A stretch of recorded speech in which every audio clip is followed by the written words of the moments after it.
Welcome friends. China ने India को warning दी है कि इंडिया चाइना और यूएसए के दरमियान पॉसिबल न्यू कोल्ड वॉर में एंटर ना करे और यूएसए को सपोर्ट करते हुए चाइना के खिलाफ यूएसए के साथ अलाइन ना हो। ये चाइना की ग्लोबल टाइम्स मैगजीन में इसलिए पब्लिश हुआ है क्योंकि दुनिया में बहुत से एक्सपर्ट्स ये प्रिडिक्ट कर रहे हैं कि दुनिया की दो सबसे बड़ी इकोनॉमीज यूएसए और चाइना के दरमियान एक नई कोल्ड वॉर स्टार्ट हो सकती है और इंडिया को इस यूएसए चाइना ट्रेड वॉर में बहुत मोहतात रहने की ज़रूरत है, नहीं तो चाइना सबसे पहले इंडिया ही की इकोनॉमी को बड़ा धचका देगा जो वो बर्दाश्त नहीं कर सकता, क्योंकि कोविड-19 की वजह से पहले ही इंडियन इकोनॉमी मुश्किलात का शिकार है। लेकिन क्या वाकई चाइना इंडिया को शॉक दे सकता है?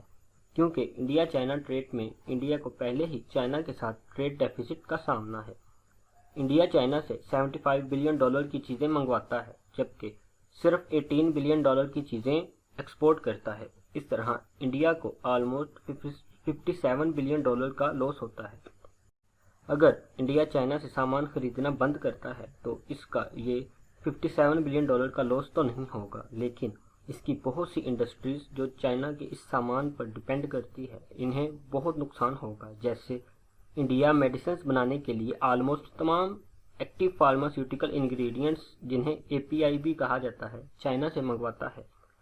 अगर वो नहीं मंगवाएगा तो इंडिया की मेडिसिन इंडस्ट्री को बहुत लॉस होगा और अदर कंट्रीज से मंगवाने में टाइम भी लगेगा और महंगा भी पड़ेगा।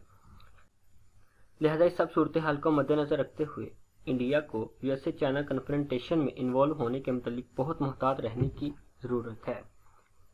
बीजिंग ने यह भी कहा है कि इंडिया में कुछ नेशनलिस्ट लोगों की आवाज़ बुलंद होगी कि इंडिया भी इस कोल्ड वॉर में हिस्सा लेकर कुछ फ़ायदा हासिल करे, लेकिन ये आवाज़ें इंडियन गवर्नमेंट को मिसलीड करेंगी क्योंकि यूएसए चाइना कन्फ्लिक्ट में एंटर होने पर इंडिया को फ़ायदा बहुत कम और नुकसान बहुत ज़्यादा होगा। और चाइना की तरफ से बाज़ाब्ता वार्निंग इशू की गई है कि इंडिया को चाइना के साथ डील करते हुए अमेरिका के फैक्टर को इंक्लूड नहीं करना चाहिए। और यही बात इंडिया चाइना बॉर्डर इशू पर भी इम्प्लीमेंट होती है कि चाइना और इंडिया को अपने इश्यूज रिजॉल्व करने के लिए यूएसए या किसी भी थर्ड पार्टी की मुदाखलत की ज़रूरत नहीं। ये बात चाइना ने यूएसए के प्रेसिडेंट डोनाल्ड ट्रंप की तरफ से इंडिया चाइना बॉर्डर इशू पर मीडिएशन की ऑफर के बाद कही, क्योंकि अमेरिका को सीधा सीधा पैगाम था कि वो चाइना के मामला से दूर ही रहे।